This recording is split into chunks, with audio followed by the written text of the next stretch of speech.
तो संत संप्रदाय में अगले जो संत आते हैं उनमें निर्गुण प्लस सगुण दोनों के संत, एकमात्र ऐसे संत जो निर्गुण और सगुण दोनों साथ में हैं। ठीक है, तो ऐसे संत कौन से हैं राजस्थान में? संत मावजी। क्या नाम है? संत मावजी। संत मावजी के लिए कहा जाता है कि संत मावजी वागड़ के धनी कहलाते हैं। क्या कहलाते हैं? वागड़ के धनी। वागड़ के धनी क्यों कहते हैं? वागड़ क्यों कहते हैं? वागड़ क्षेत्र में ये है, इसीलिए इनको कहते हैं वागड़ के धनी। वागड़ क्षेत्र कौन सा आता है? डूंगरपुर, बांसवाड़ा और प्रतापगढ़ को कहते हैं वागड़ क्षेत्र। तो डूंगरपुर जिले के अंतर्गत एक संत आते हैं जिनका नाम है संत मावजी। संत मावजी को कहा जाता है निष्कलंक संप्रदाय का प्रवर्तक कहा जाता है। इन्होंने कौन से संप्रदाय की स्थापना की थी? निष्कलंक संप्रदाय की स्थापना की थी। और संत मावजी जो हैं उनका जन्म कहां पर होता है? तो साबला गांव। गांव कौन सा है? साबला। और साबला गांव कहां पर पड़ता है? डूंगरपुर में पड़ता है।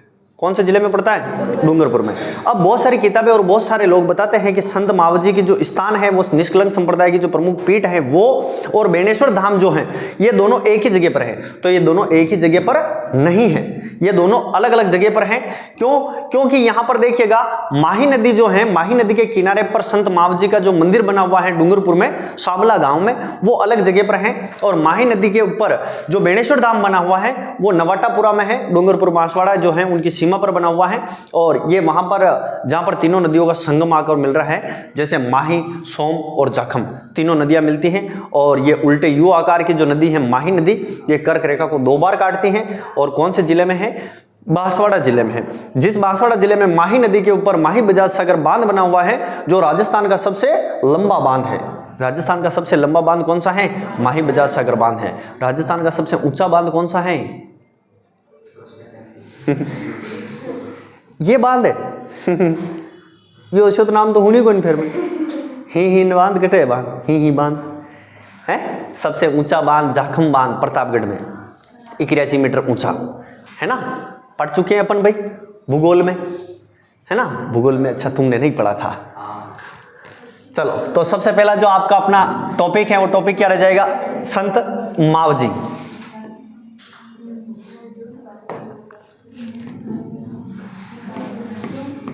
संत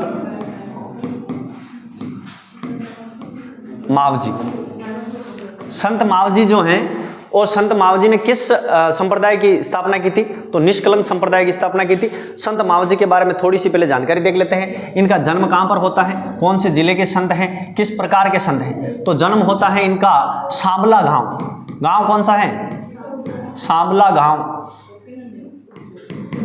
और साबला गांव कहां पर है?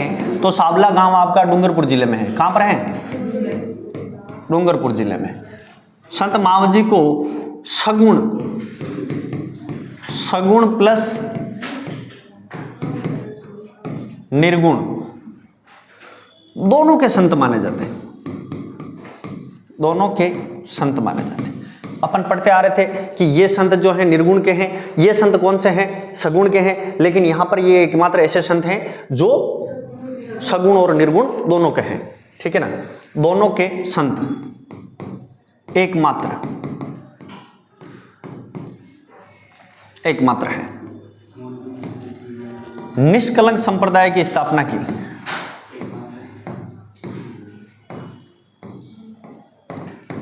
निष्कलंक संप्रदाय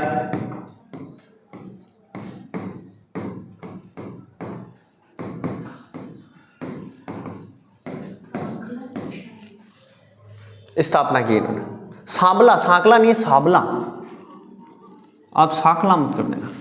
हड़बू जी सांकला थे, ये साबला है। इस बात का ध्यान रखना आप लोग, है ना।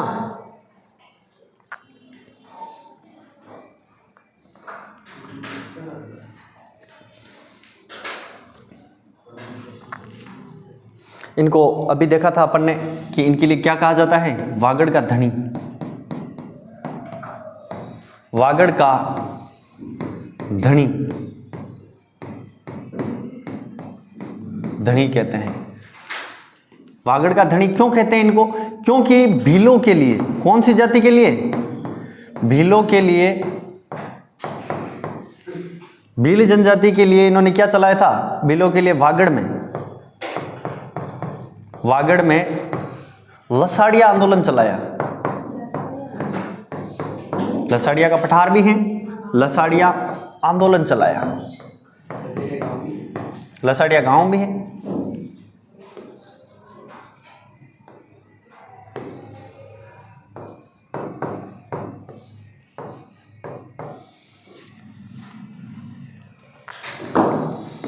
इनको किसका अवतार माना जाता है? कृष्ण का निष्कलंक अवतार माना जाता है। कृष्ण का निष्कलंक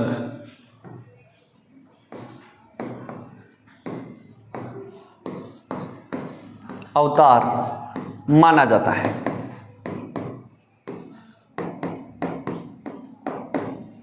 यहां तक आप लोग नोट करो, फिर उसके बाद में अपन एक चित्र के माध्यम से देखते हैं कि यहां पर इन्होंने क्या क्या किया है, क्या क्या नहीं किया है। जो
छाप लिया भाई?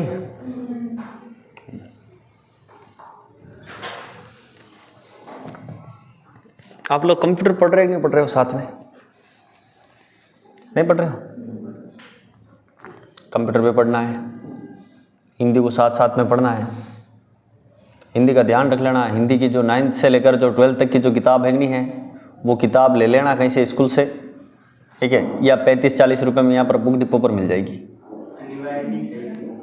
अरे अनिवार्य और साहित्य, जो 9th 10th वाली बातें मत कर।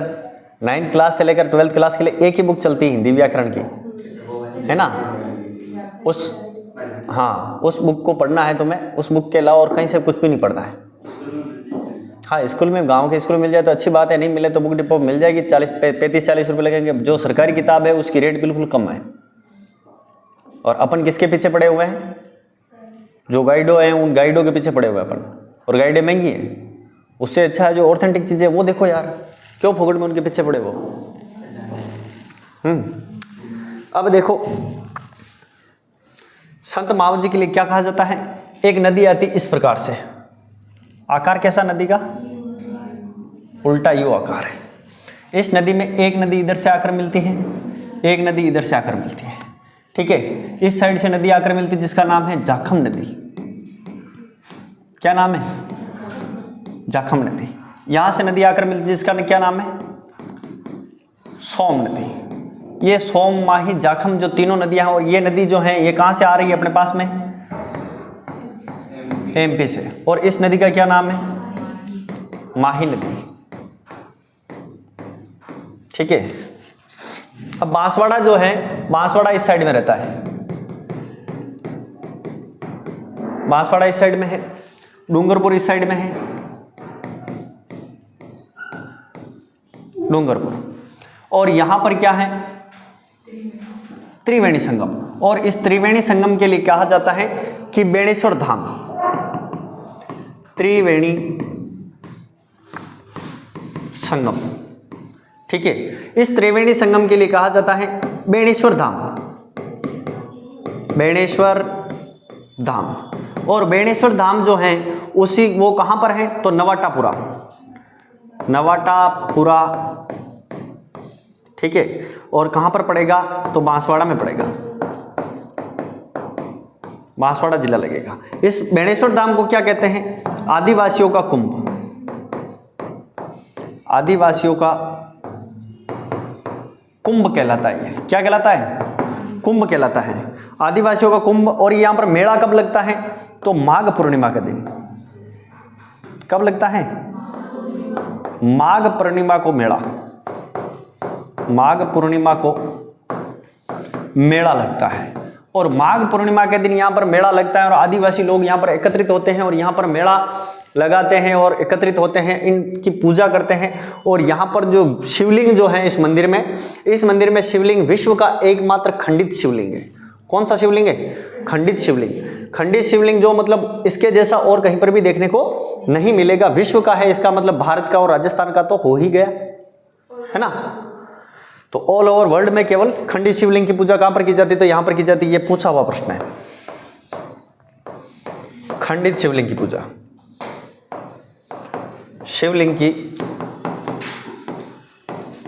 पूजा कहां पर की जाती? बेणेश्वर धाम में की जाती। अब आते हैं डूंगरपुर में। यहां पर माही नदी के किनारे पर एक स्थान पड़ता है जिसका नाम है सांबला, सांबला गांव। और सांबला गांव जो है, इस सांबला गांव में मतलब निष्कलंक संप्रदाय के प्रमुख पीठ है, निष्कलंक संप्रदाय की प्रमुख पीठ है, ठीक है। यहां पर संत मावजी का क्या है? संत मावजी का मंदिर है,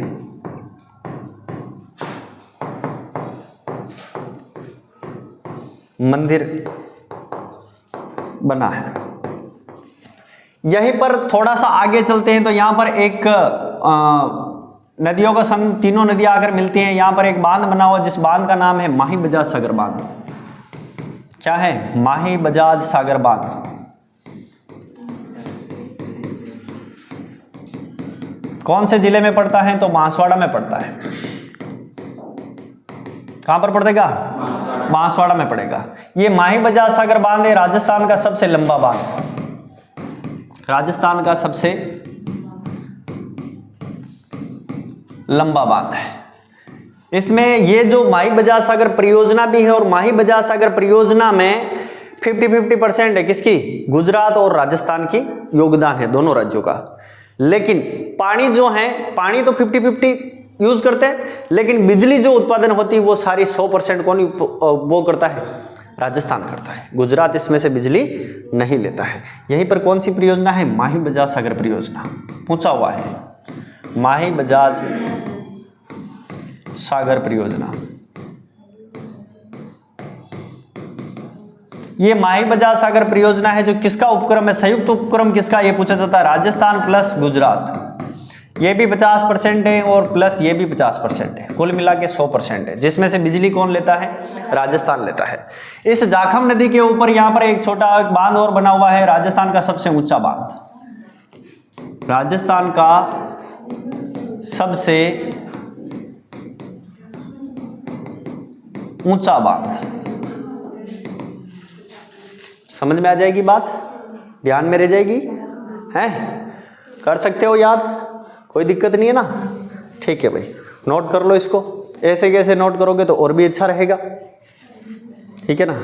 अब यूं सोच रहे कि सर स्टार्ट कहां से करें, है ना, शुरुआत कहां से करें? कर लो कहीं से भी शुरुआत, छापो इसको जल्दी से।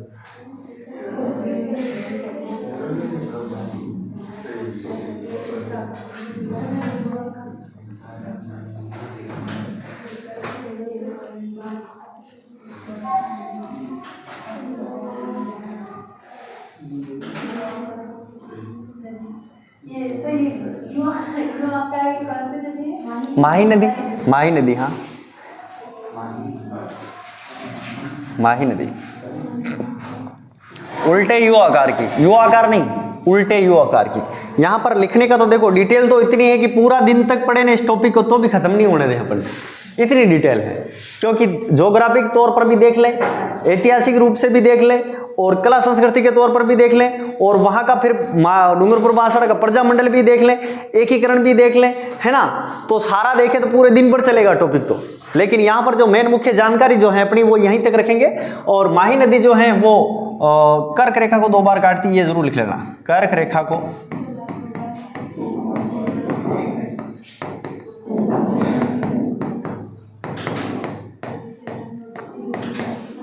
और ये प्रश्न पूछे हुए हैं, ये लोकल से प्रश्न हैं जो मतलब हर एक एग्जाम में कहीं न कहीं एग्जामों में आए हुए हैं कि उल्टे यू आकार की नदी कौन सी है, कर्क रेखा को कौन नदी काटती है, कौन सी नदी काटती है, सोम माही जाखम का तीनों का त्रिवेणी संगम क्या कहलाता है, बेणेश्वर धाम कहाँ पर है, आदिवासियों का कुंभ कौन सा मेला कहलाता है, कब लगता है ना, ये सब पूछा हुआ है।